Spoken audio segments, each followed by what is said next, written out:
جب بھی کوئی ملک جاتا ہے IMF کے پروگرام میں اور اس کا پہلا ٹرانش جو ہے وہ مکمل کرتا ہے تو ظاہر ہے اس کی اکانومی سٹیبل ہو جاتی ہے اور اس کا کریڈٹ جاتا ہے ضرور ہماری اکنامک ٹیم کو بھی. یہ کہنا جو ہے یہ غلط ہوگا, لیکن we should not read too much in it. کئی دفعہ ایسے ہی ہوتا رہا کہ موڈیز نے پاکستان کی پیٹھ ٹھوکی اگر آپ ماضی میں جائیں, اور اس کے بعد ازاں نتیجہ وہی نکلا کہ اکانومی بالکل بیٹھ گئی اور ہم اکثر IMF کے پروگرام ہم نے پورے ہی نہیں کیے. جی جی, تو یہ تو اصل میں یہ میرا سبجیکٹ نہیں ہے, تو ڈاکٹر حفیظ پاشا صاحب کا سبجیکٹ ہے. پاشا صاحب السلام علیکم. السلام علیکم. اچھا پاشا صاحب یہ بتائیے کہ بڑے ایک جشن کا سا سما ہے پاکستان میں کہ ہماری اکانومی سٹیبل ہو گئی ہے, موڈیز نے ہماری ریٹنگ جو ہے سٹیبل کر دی ہے, اسٹینڈرڈ پور نے تعریف کر دی ہے, ایلس ویلس کا بیان آ گیا جو امریکہ کی نائب وزیر خارجہ ہیں. تو what are the ground reality sir? دیکھیں, سب سے پہلے تو ہمیں یہ ضرور کہنا چاہیے کہ یہ جو ہوا ہے یہ ایک, میں سمجھتا ہوں کہ یہ ایک اچھا ڈیولپمنٹ ہے, اور پاکستان نے جو اپنے تجارتی خسارے میں نمایاں طور پر کمی لائی ہے وہ ایک طرح سے یقیناً جو ہے ایک اچیومنٹ ہے, اور ہمیں اس بات پہ خوشی ہونی چاہیے کہ پاکستان جو ہے اس حد تک سٹیبل ہوتا جا رہا ہے. مگر اس چیز کو حاصل کرنے کے لیے جو آپ نے کاسٹ بیئر کیا ہے اس پہ بھی ذرا غور کرنا ضروری ہے. ایک اور بات جو میں کہنا چاہتا ہوں کہ اگر آپ موڈیز کی ڈیٹیل رپورٹ پڑھیں تو اس میں وہ ایک جو پریشان کن چیز ہے اس کے بارے میں ذکر کرتے ہیں, اور وہ ہے جسے ہم کہتے ہیں انگریزی میں ایکسٹرنل ولنریبلٹی انڈیکس. اس میں وہ یہ کہہ رہے ہیں کہ پاکستان کی پوزیشن اس میں بہت ہی خطرناک ہے, اس لیے کہ آپ کے جو ریزروز ہیں وہ تقریباً اس وقت $8.5 ارب ہیں, مگر آپ کو جو قرضوں کے ری پیمنٹ واپس کرنی ہے وہ $12.5 ارب ہے, یعنی کہ اس کا ریشیو جو ہے تقریباً 70% سے بھی کم ہے. تو اس لحاظ سے پاکستان کی پوزیشن مستحکم ابھی تک نہیں ہوئی ہے, اور کوشش یہ ہونی چاہیے کہ ہمارے ریزروز میں اضافہ ہو. اب آپ یہ جی بالکل کیا ہے. اب آپ ایک بات بھی سوچنے والی یہ ہے کہ ہمارا جو تجارتی یا کرنٹ اکاؤنٹ کا خسارہ جو ہے وہ $4 ارب سے کم ہوا پچھلے تقریباً 4 مہینے میں. مگر ایک بات جو سوچنے والی ہے وہ یہ کہ جب آپ کے کرنٹ اکاؤنٹ ڈیفیسٹ میں $4 ارب کی کمی آئی تو آپ کے ریزروز میں صرف $1 ارب کا کیوں اضافہ ہوا, زیادہ کیوں نہیں ہوا؟ اس کی وجہ یہ ہے کہ اب آپ کو قرضوں کی واپسی کی رفتار جو ہے وہ بہت تیزی سے بڑھ رہی ہے, اور آنے والے مہینوں میں اس بات کی ہمیں پریشانی زیادہ ہوگی. اب آپ دیکھیے منڈے کو $1 ارب کے سکوک بانڈ آپ نے ریڈیم کیے ہیں, اس کے نتیجے میں آپ کے ریزروز میں تقریباً $1 ارب کی کمی آئی ہوگی. تو ہماری پوزیشن ریزروز اور ہمارے ایکسٹرنل آبلیگیشنز کے لحاظ سے جی ابھی بہت حد تک کمزور ہے, اور اس کو بڑھانے میں ہمیں اور بہت محنت کرنی پڑے گی.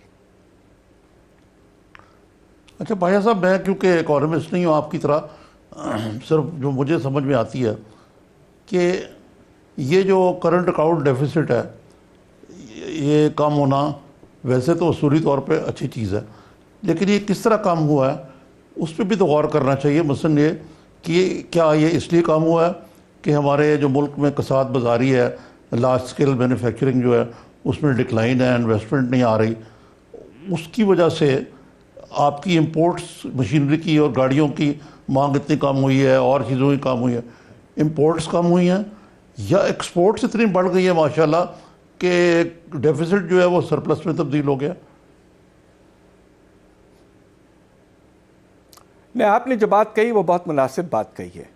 ہوا یہ ہے کہ آپ کے امپورٹس میں تقریباً 19% کمی آئی ہے, اور اس کی بہت بڑی وجہ یہ ہے کہ آپ کا جو ریئل سیکٹر ہے, جو پروڈکشن والا سیکٹر ہے, اب آپ یہ سوچئے کہ پہلے 3 مہینے میں آپ کے لارج اسکیل مینوفیکچرنگ سیکٹر میں 6% کمی آئی ہے. اس طرح کی کمی ہم نے بہت کم دیکھا ہے. دوسری طرف آپ کے جو دوسرے شعبے ہیں ان میں بھی اب آپ دیکھیے کہ پیٹرول کی جو کنزمپشن ہے وہ ایک وقت پہ 18% کم ہو گئی تھی. تو امپورٹس اس لیے کم ہو رہے ہیں کہ آپ کی پروڈکشن کا لیول وہ کافی حد تک گر چکا ہے، اور اس کی بہت سی وجوہات ہیں. ایک تو وجہ یہ ہے کہ آپ نے جو کرنسی کو ڈی ویلیو کیا اس سے آپ کے جو کاسٹ ہیں اور قیمتوں میں اضافہ ہوا، ڈیمانڈ میں کمی آئی. دوسری طرف آپ نے بجلی اور گیس کے نرخوں میں اتنی تیزی سے اضافہ کر دیا ہے کہ اس کے نتیجے میں کاسٹ میں بہت اضافہ ہوا ہے. اور تیسری طرف آپ نے جو سود کا جو لیول ہے وہ 2 گنا کر کے ورکنگ کیپٹل کے کاسٹ کو بہت بڑھا دیا ہے. جی ان 3-4 چیزوں کے نتیجے میں آپ کی پروڈکشن لیول گر گئی ہے اور اس کے نتیجے میں امپورٹس میں کمی آئی ہے. البتہ برآمدات میں اضافہ ذرا ڈس اپوائنٹنگ ہے، صرف 4 سے 5% ہے، جبکہ آپ نے کرنسی کو 35% گرایا پچھلے کچھ 18 مہینے میں. تو جو امپرومنٹ آئی ہے وہ انفارچونیٹلی رانگ ریزنز کی وجہ سے آئی. جی ٹھیک ہے. بہتر یہ ہوتا کہ ہمارے برآمدات میں زیادہ اضافہ ہوتا. جی ٹھیک ہے. پاشا صاحب ایک بریک لیتے ہیں اور آگے چل کر اور بہتر ہوتے. پاشا صاحب ایک بریک لیتے ہیں. برآمدات سے متعلق بھی بنیں گے. جو بلند شرح سود ہے اس کی وجہ سے معاشی سرگرمیاں کس حد تک رکی ہیں اس کو لے کر بھی بات کریں گے. اور حفیظ شیخ صاحب کا ایک دعویٰ کہ براہ راست غیر ملکی سرمایہ کاری FDI میں 238% اضافہ ہوا ہے، یہ دعویٰ آپ کو کس حد تک سچ دکھائی دیتا ہے؟ بریک کے بعد ان معاملات پہ بات کرتے ہیں.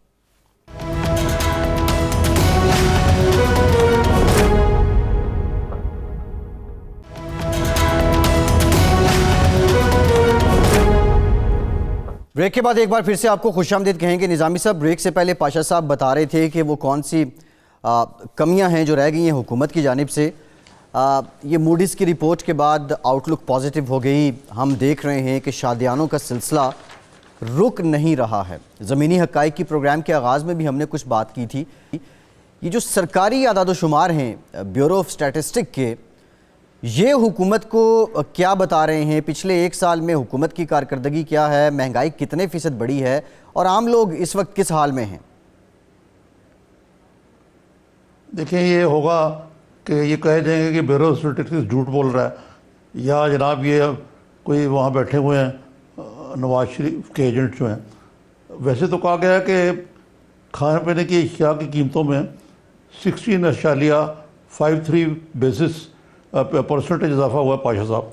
لیکن جو اعداد و شمار ہیں، مثلا مسور کی دال میں 18.20% اضافہ ہوا ہے، مونگ کی دال میں تقریباً 57% اضافہ ہوا ہے، ماچ کی دال میں 35% اضافہ ہوا ہے، پیاز کی قیمت میں تقریباً 160%، اور ٹماٹر کی قیمت میں 376%، اور دیکھا جائے تو سبزیوں میں 37% سے زیادہ اضافہ ہوا ہے. تو اگر یہ دیں تو آپ خود بتائیے کہ عوام جو ہیں وہ سرپلسز یا ڈیفیسٹس یا کتنے قرضے لیے، اور اس بحث پہ کہ کون کھا گیا کون پی گیا، وہ کیا ہوا کھائیں. ابھی میں نے اس میں فیول کی ذکر نہیں کیا، جو تیل کی اور گیس کی قیمتوں میں اضافہ ہوا ہے، میں اس طرف نہیں گیا ابھی. جی پاشا صاحب، آپ اس کو کس طرح آپ سمجھتے ہیں کہ یہ بھی کہا جا، اس کا جواز پیش کیا گیا کہ کیونکہ انڈیا سے امپورٹس بند ہوئی ہیں اس لیے یہ اضافہ ہوا ہے زیادہ. یعنی ایک پاکستان جو ایک زرعی ملک ہے، وہاں یہ حال ہونا تو کافی شرمناک ہے. پاشا صاحب، میں 2-3 باتیں اس پہ کرنا چاہوں گا، اس لیے کہ یہ بہت اہم سبجیکٹ ہے افراط زر کا. سب سے پہلے پاکستان بیورو آف اسٹیٹسٹکس اعداد و شمار بڑھا کے نہیں دکھا رہا ہے. البتہ ہم نے جو ریسرچ کی ہے اس سے اندازہ یہ ہو رہا ہے کہ شاید اعداد و شمار جو ہیں وہ کچھ کم ہیں. اس وقت افراط زر جو ہے کھانے پینے کی چیزوں کی، اگر آپ سینسٹیو پرائس انڈیکس کو لے کے دیکھیں تو کم از کم یہ 20% ہے. دوسری طرف پاکستان بیورو آف اسٹیٹسٹکس ایک عجیب سی بات کر رہا ہے کہ گھروں کے جو رینٹ ہیں ان میں صرف 5% اضافہ ہے. یہ تو بالکل غیر ممکن سی بات ہے، جبکہ گھر بنانے کے خرچے جو ہیں وہ 15% بڑھے ہیں. تو اعداد شمار جو اس وقت ہیں وہ اگر آپ اس طرح دیکھیں تو شاید یہ افراط زر کم بتا رہے ہیں. اس وقت افراط زر جو ہے کھانے پینے کی چیزوں کم از کم 20 اور اوور آل انفلیشن جو ہے وہ کم از کم 15% ہے. اور کھانے پینے کی چیزوں کی بھی قیمتوں میں اضافے کی بہت سی وجوہات ہیں. صرف ہندوستان سے امپورٹ ختم ہونے کی وجہ نہیں ہے. ہوتا یہ کہ ایک سال کسی چیز کی پیداوار میں جب اضافہ ہوتا ہے تو قیمتیں گرتی ہیں، تو اگلے سال جو کاشت ہوتا ہے اس کی کم ہوتی ہے. تو اس میں ٹماٹر میں ایک وجہ یہ ہے. دوسری وجہ یہ بھی ہے کہ آپ کے دوسرے خرچے جو ہیں ان میں اضافہ بہت ہوا ہے. ٹرانسپورٹیشن کاسٹ میں اضافہ ہوا ہے. آپ کے پوزیشن یہ ہے کہ اس وقت تقریباً 20 سے 25% ٹرانسپورٹ کاسٹ میں اضافہ ہو چکا ہے. اور تیسری بات یہ ہے کہ مجھے بالکل اس بات پہ بڑا افسوس ہے کہ ہمارے پروونشل گورنمنٹس نے پرائس کنٹرول کے بارے میں کچھ نہیں کیا.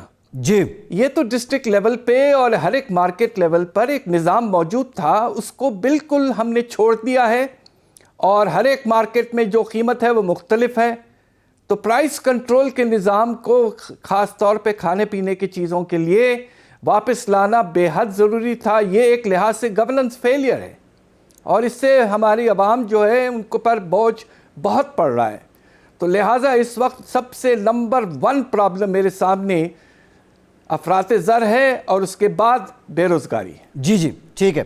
اچھا پاشا صاحب، آپ سے یہ بھی میں جاننا چاہ رہا ہوں، ابھی آپ نے کہا کہ پرائس کنٹرول اور دیگر ریزنز ہیں، لیکن اس کے ساتھ ساتھ یہ جو الفاظ کا گورکھ دھندا ہے اس سے نکل کے اگر سوچیں، اور حکومت کا ایک کلیم کہ معیشت مستحکم ہو گئی ہے، مہنگائی اگر بڑھ رہی ہے، عوام کا جینا دوبر ہو رہا ہے، آپ بطور معیشت دان بتائیں کیا حکومت یہ کلیم کرنا مناسب ہے کہ معیشت مستحکم ہو گئی ہے صرف کاغذوں کی سٹیٹس کی بنیاد پہ؟ دیکھیے، ایک لحاظ سے تو آغاز میں ہم نے ضرور یہ بات کہی ہے کہ کرنٹ اکاؤنٹ ڈیفیسٹ میں کچھ کمی ضرور آئی ہے، اور یہ ایک اچھی بات ہے، اس لیے کہ اس سے ہم پر جو بوجھ ہے باہر سے پیسے قرضوں پہ لینے کا وہ کچھ کم ہوا ہے. مگر آپ یہ دیکھیے کہ اس چیز کو حاصل کرنے کے لیے آپ نے جو 4-5 چیزیں کی جس کے نتیجے میں جو بوجھ ہے وہ عوام پر پڑا ہے، اور 2 طریقے سے پڑا ہے. افراط زر جو ہے وہ 20% تک تقریباً پہنچ جائے گا، اور دوسری طرف بے روزگاری میں پچھلے سال ہمارا اندازہ یہ ہے کہ تقریباً 10 لاکھ لوگ بے روزگار ہوئے ہیں. اور اس سال آغاز میں آپ 2 چیزیں دیکھیے. ایک تو آپ کا لارج سکیل مینوفیکچرنگ سیکٹر 6% اس میں پروڈکشن میں کمی آئی ہے، کچھ شعبوں میں تو 30%، 20% کمی آئی ہے. اور ایک اور بڑی افسوسناک بات یہ ہے کہ ہمارا کپاس کا جو فصل ہے وہ بری طرح سے ناکام فیل ہوئی ہے، 20% کمی آئی ہے اس میں. تو اس معاملے اس طرح اگر آپ دیکھیں تو آپ کا جو اصل معاشی حالات ہیں، ریئل اکانومی جسے ہم کہتے ہیں، وہ کافی حد تک مشکلات میں پھنسی ہوئی ہے. اور اب گورنمنٹ کو پوری طور پر کوشش یہ کرنا چاہیے کہ آپ نے کرنٹ اکاؤنٹ ڈیفیسٹ تو کنٹرول کر لیا، مگر آپ خدا کے لیے اب کوشش یہ کریے کہ اکانومی میں کوئی جان آئے، کچھ اضافہ ہو، کچھ لوگوں کو بے روزگاری میں پھنسنا نہ پڑے، اور آگے چل کر افراط زر میں بھی کمی آنے کی کوشش ہمیں کرنا ضروری ہے، ورنہ حالات بہت حد تک اور خراب ہو سکتے ہیں. جی نظامی صاحب. بھائی صاحب، آپ نے تو مد نظر دیکھے ہوئے ماشاءاللہ پاکستان میں یہ ڈبل ڈیجٹ انفلیشن جو ہے اس کی عادت نہیں ہے زیادہ لوگوں کو جو اس وقت موجود ہے. اس کے ساتھ ساتھ یہ کہ جو آپ نے 4-5 چیزیں گنائیں جن کی وجہ سے یہ اکانومی جو ہے وہ ذرا انحطاط کی طرف شکار ہے. لیکن میرا سوال یہ ہے کہ یہ IMF کی جو ریسیپی ہوتی ہے یہ میکرو اکنامک سٹیبلٹی تو لاتی ہے، لیکن یہ ان کی آسٹیرٹی کہہ لیں اس کو، یا آپ کہہ لیں کہ اور طریقے سے اس کو کہہ دیں کہ سبسڈیز کم کرنا، یہ کرنا وہ کرنا. کئی ملکوں کی مثال دی جا سکتی ہے، جس طرح گریس تو خیر چلے یورپین ملک ہے، اس کا وہ بالکل بینکرپٹ ہو گیا. ابھی ایجپٹ میں ہمارے جو رضا باکر صاحب ہیں وہاں پروگرام مکمل کر کے آئے IMF کو، اور وہ بڑے خوش ہیں. وہ کہتے ہیں بڑا کامیاب پروگرام ہے، سارے میکرو اکنامک انڈیکیٹرز اچھے ہو گئے ہیں. لیکن وہاں بھی CC کے ایجپٹ میں لوگ سڑکوں پر نکل آئے ہیں. تو یہاں بھی یہ مجھے بتائیے کہ یہ جو آپ کاسٹ کا ذکر کر رہے ہیں، کیا وہ یہی کاسٹ ہے جس کا مجھے اندازہ ہو رہا ہے؟ اور پھر یہ بتائیے کہ پاکستان کا IMF کے جو یہ پہلا تو نہیں، شاید 12واں تو بھی ریسنٹلی ہے، یہ اس سے بھی زیادہ کے پروگرام ہیں. ہم ون ٹرینچ کنٹری کے طور پہ مشہور ہیں کہ پہلے تو IMF کا اپنا بھی بابوؤں کا مفاد ہوتا ہے کہ پہلے ٹرینچ میں آپ کو اوکے کر دیں، آگے جا کے وہ آپ کے اسکرو اور ٹائٹ کرتے ہیں. تو ان ساری چیزوں میں اتنا لمبا سوال اس لیے کیا کہ یہ اس کا جو اس وقت جو لوگ پاکستان کی اکانومی چلا رہے ہیں یہ بھی سارے امپورٹڈ لوگ ہیں تقریباً. تو یہ کہاں تک انصاف کر رہے ہیں ان کو کل؟ اب دیکھیں اتنا مذاق اڑا کے حفیظ شیخ صاحب کو، آپ کے ہم نام جو ہیں، ان کو یہی معلوم نہیں تھا کہ ٹماٹر کا کیا ریٹ ہے. انہوں نے کہا 17 روپے کلو ہے جو 300 سے اوپر تجاوز کر رہا تھا. تو یہ اس کو کہاں میچ کرنا چاہیے میں ان دونوں چیزوں کو؟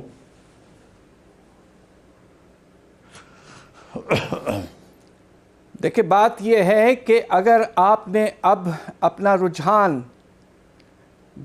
کچھ حد تک ترقی کی طرف نہیں کیا اور کوشش یہ نہیں کی، اب اس کے بہت سے طریقے ہیں. اب آپ کا بجٹ ڈیفیسٹ جو پہلے کوارٹر میں کم ہوا، اس کی بہت بڑی وجہ یہ ہے کہ آپ نے اپنے پروجیکٹس پہ جو ڈیولپمنٹ کے اخراجات ہیں وہ اس حد تک کم کر دیے کہ آپ نے 3 مہینے میں پورے سال کے بجٹ میں سے صرف 9% آپ نے خرچ کیا. تو آپ اس طرح تو آپ بجٹ ڈیفیسٹ کو تو نہیں پورا کرتے کہ آپ خرچے ہی ختم کر دیں. دوسری طرف آپ نے یہ بھی کیا ہے کہ مختلف شعبوں میں آپ نے جو ہے جو نظام لائے ہیں قیمتوں کا، ٹیکسوں کا وغیرہ، اور اس میں سب سے بڑا اگزامپل جو میں آپ کو دوں گا کہ یہ اس سال جو آپ نے ایکسپورٹس کے ساتھ کیا ہے وہ بالکل نامناسب تھا. ایکسپورٹس ہماری جان ہے، آپ نے ٹیکسز لگا دیے، آپ نے ان کو ریفنڈز نہیں دے رہے ہیں، آپ نے کپاس پہ ٹیکس لگا دیا. یہ اس طرح کی چیزیں آپ نے اس وقت آپ کو اپنے برآمدات کے ساتھ بالکل نہیں کرنا چاہیے تھا. ہماری سکسیس آگے چل کر اسی بات پہ منحصر ہے کہ ہم اپنے ایکسپورٹس میں اضافہ کریں. امپورٹس میں جتنی کمی کر سکتے تھے آپ نے کر لی ہے. تو خدا کے لیے اب آپ گورنمنٹ بیٹھے اور یہ ریویو کریں کہ کیا ہم نے ایک لحاظ سے جسے انگریزی میں کہتے ہیں اوور کل تو نہیں کر دیا کہ ہم نے اتنے سخت اقدامات لے آئے کہ اکانومی بیٹھ گئی. اب کسی طرح سے ہمیں آغاز یہ لینا چاہیے کہ کچھ اکانومی میں رفتار آئے، کچھ پیسوں میں خرچ اضافہ ہو، کچھ آپ ریلیف کے بارے میں سوچیں تاکہ سلسلہ آگے بڑھے.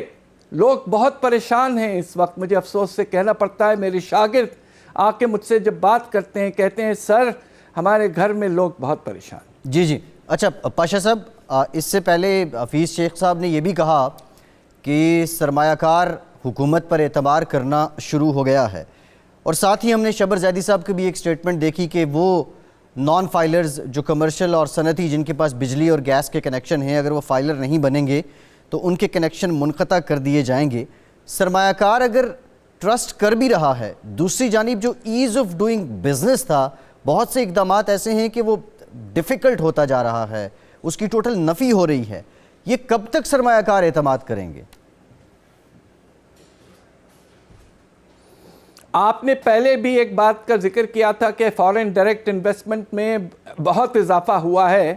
مجھے اس بات میں صرف آپ اجازت یہ دیں کہ میں یہ کہوں کہ اس اضافے کی وجہ یہ کہ گرم پیسہ ہاٹ منی آیا ہے پاکستان میں تقریباً $1 ارب، اور یہ ساری ایجپٹ ٹائپ پالیسی ہم نے اختیار کی ہے، اور یہ پیسہ جو آیا ہے $1 ارب کے لگ بھگ، یہ صرف 3 مہینے کے لیے آیا ہے. خدا نہ خواستہ اگر روپے پر کچھ پریشر پڑے تو یہ پیسہ چلے جائے. سر قاضا کلامی معاف، ہاٹ منی بتا دیں کیا ہوتی ہے؟ ہاٹ منی یہ ہے کہ لوگ باہر سے پاکستان کے ٹریجری بلز میں یا ہمارے انویسٹمنٹ بانڈز میں پیسہ لگائیں، فارن ایکسچینج.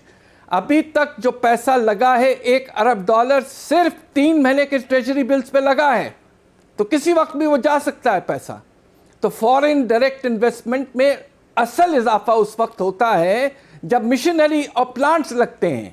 یہ شارٹ ٹرم پیسے کو آپ فورن ڈائریکٹ انویسٹمنٹ نہیں کہہ سکتے, اور یہ ایک بڑی خطرناک پالیسی ہے. خدا نخواستہ اگر کچھ حالات تھوڑے خراب ہوئے تو پھر یہ خطرہ ہے کہ یہ پورا پیسہ باہر نکل جائے گا. تو ہمیں سوچ سمجھ کے آگے چلنا ہے. اب آپ کو موڈیز نے ایک اچھی رپورٹ دی ہے, اللہ کا شکر ہے. آپ اس وقت اپنے لانگ ٹرم بانڈز جو 10 سال کے بانڈز ہیں, 5 سال کے بانڈز ہیں, سکوک وغیرہ, ان کو فلوٹ کرنے کی کوشش کریں تاکہ پیسہ جو پاکستان میں آئے وہ ایک وقتی طور پر نہیں آئے, لمبے عرصے کے لیے آئے. ٹھیک. اس سے ہمیں ایک طرح سے سیفٹی ملے گی اور ریزروز میں اضافہ ہو سکے گا. ٹھیک پاشا صاحب, تو یہ FDI 238% جو اضافہ ہوا. پاشا صاحب جی نظامی صاحب. جی پاشا صاحب, یہ میں پوچھنا چاہوں گا کہ آپ نے ذکر کیا کہ جو ایک تو آپ نے PSDP یعنی جو پبلک سروس ڈیولپمنٹ پروگرام ہے وہ بجٹ میں فیڈرل اور صوبائی میں بالکل اس کو سلیش کر دیا. جو رہ بھی گیا اس کا بھی 7% لگایا آپ نے. تو یہ کہ جی اتنے کروڑ نوکریاں اور اتنے لاکھ گھر بنیں گے, یہ کیسے خواب سے تعبیر ہوگا؟ یہ پاکستان میں جب تک یعنی ایک قسم کی مارشل پلان تو میں نہیں کہوں گا, لیکن کچھ نہ کچھ سرکاری سیکٹر میں کوئی تعمیری سرگرمیاں نہیں ہوں گی تو لوگوں کو کس طرح وہ اپنے گزارا کریں گے نوکریوں کو بغیر؟ دیکھیے, آپ نے ایک بہت اہم بات کی ہے. ہم اس وقت جو ہے رفتار بڑھانا ہے, اور اس کا سب سے بہترین طریقہ یہ ہے کہ آپ پروجیکٹس پہ جو خرچے کر رہے ہیں, کنسٹرکشن کا کام جو ہو رہا ہے, میں آپ کو ایک اعداد و شمار دیتا ہوں بہت اہم, کہ اگر آپ نے اپنے ڈیولپمنٹ یعنی کہ ترقی کے لیے جو خرچے آپ کرتے ہیں پروجیکٹس پر, اس سے 1 ارب روپے کا اگر آپ نے خرچہ اضافہ کیا تو اس سے آپ کی جو GDP ہے اس میں 2 ارب اضافہ ہوتا ہے, اور ساتھ ساتھ اس کے نتیجے میں 1 لاکھ سے زیادہ نوکریاں پیدا ہوتی ہیں. آپ نے جا کر اس پہلے کوارٹر میں عام طور پہ 20% آپ کا جو PSDP ہے وہ تقریباً 1600 ارب ہے.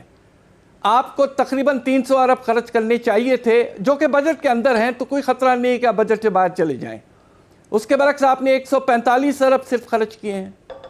تو اس طرح سے آپ کو اکانومی کو ایکٹیویٹ کرنا ضروری ہے. آپ بجٹ میں رہتے ہوئے بھی بہت کچھ کر سکتے ہیں اور معاشرے کو آگے لے جا سکتے ہیں. آپ پلیز اب آپ سوچئے, حکومت کے ریویو کریں اور کچھ کوشش یہ کریں کہ ہمارے معاشی حالات میں کچھ تیز رفتاری پھر سے واپس آئے اور لوگوں کو ریلیف ملے, بے روزگاری میں کچھ کمی ہو, ورنہ خدا نخواستہ حالات بہت خراب ہوتے جا رہے ہیں. ٹھیک ہے پاشا صاحب, پہلے آپ بتا رہے تھے کہ FDI جو ہے وہ ہاٹ منی کے طور پہ آئی ہے, اس لیے وہ پیسہ لگتا بھی نظر نہیں آ رہا. ایز آف ڈوئنگ بزنس کو لے کے پرچار بھی تھا اس کا, میں آپ سے جاننا چاہ رہا تھا, یہ اگر اس طرح پہلے تاجروں کی ہڑتالیں بھی ہم نے دیکھی, پھر احتجاج بھی دیکھے, پھر کچھ ریکنسائل بھی ہوا FBR کے ساتھ, یہ عوام دوست ٹیکسیشن سسٹم کیا بہت بڑا چیلنج ہے؟ شبر زیدی صاحب اس کے لیے کوشش تو کر رہے ہیں, لیکن کوئی راہ کیوں نکلتی دکھائی نہیں دے رہی؟ اس وقت ہماری کوشش یہ ہونی چاہیے کہ جو بڑے ٹیکس پیئرز ہیں ان سے آپ جو ہیں ان کا ایویژن اور لانڈرنگ وغیرہ اس پہ آپ کا رجحان بڑھنا چاہیے. اس کے نتیجے میں آپ کو ریونیوز میں بھی زیادہ اضافہ ملے گا.